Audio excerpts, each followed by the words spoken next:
وہ بالکل بھی پراپر پروسیجر نہیں تھا. یہ کیونکہ مسئلہ یہ ہے کہ پیمز میں یہ لے کے آئے ہیں اور پیمز میں ڈاکٹر ہی نہیں ہے اس مرض کا جس کے لیے خان صاحب کو جو بیماری بتائی جا رہی ہے. تو ہمیں یہ خدشہ ہے کہ ان سے کچھ غلط ہو گیا ہے جو کہ یہ بتا نہیں رہے. اچھا، تو پھر سیاسی کمیٹی کا فیصلہ کیا ہے آپ لوگوں کا؟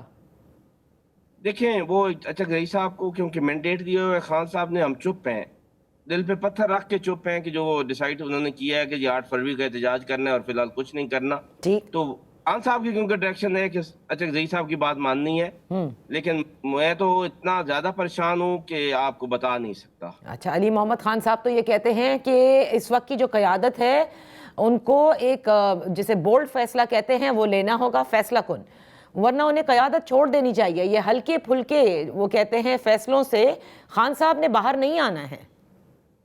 چلیں اللہ کرے، بہت اچھی بات کی ہے میرے بھائی نے. ہم تو انہیں یہی بتا رہے تھے کب سے کہ یہ ہلکے پھلکے احتجاج سے کام نہیں ہونا اور بڑا تگڑا احتجاج کرنا پڑے گا. اور شکر ہے وہ اس بات پہ قائل ہو گئے ہیں اچھی طریقے سے. تو ہم تو پہلے ہی قائل ہیں کہ بڑا احتجاج، بڑا بریک تھرو ہم کریں گے تو تب ہی ہوگا. تو اس بڑے بریک تھرو کا کیا ہم 8 فروری کو دیکھیں گے پاکستان تحریک انصاف کی جانب سے؟ یہ آغاز ہے اور انشاءاللہ تعالیٰ پھر رمضان کے بعد آپ دیکھیں گے کہ بہت بڑا احتجاج ہوگا اور ہم ایک بڑے احتجاج کی صورت میں سامنے آئیں گے. اچھا، اب بعض لوگ یہ کہہ رہے ہیں اس وقت، سیاسی جو مبصرین ہیں وہ یہ بھی کہتے ہیں کہ شاید کسی قسم کی کوئی ڈیل ہوئی ہے عمران خان صاحب کے ساتھ. اور یہاں تک لکھا ہے کچھ لوگوں نے تو سوشل میڈیا کے اوپر، اور وہ ہیں جو صحافی بھی ہیں، اور کہتے ہیں کہ اس میں وہی ڈاکٹر شامل ہیں جو نواز شریف صاحب کے زمانے میں بھی شامل تھے اور پھر الٹیمیٹلی نواز شریف صاحب باہر بھی گئے تھے. دیکھیں بڑا فرق ہے نواز شریف میں اور عمران خان میں. یہ آپ کہہ تو سکتے ہیں، یہ سوچ تو سکتے ہیں، یہ بہت سارے لوگوں کی خواہش تو ہو سکتی ہے کہ عمران خان باہر چلا جائے اور وہ کہے کہ جی میں بیمار ہوں مجھے باہر بھیجا جائے، لیکن یہ ریئلٹی سے بہت دور باتیں ہیں. عمران خان تو بیٹھے گا پاکستان میں اور ادھر ہی رہے گا اور نہیں جائے گا کہیں. تو اس لیے یہ ساری سوچیں، یہ سارے کام تو بالکل الٹ پڑ رہے ہیں ان کو. اچھا، ملاقات کے لیے پھر اب نیکسٹ لاہ عمل آپ لوگوں کا کیا ہے؟ کیا عدالت سے رجوع کریں گے؟ کیونکہ حکومت یہ کہتی ہے کہ عدالت کے پاس جائیں، پہلے بھی انہوں نے یہ معاملات حل کیے تھے، اب بھی وہ حل کر دیں گے.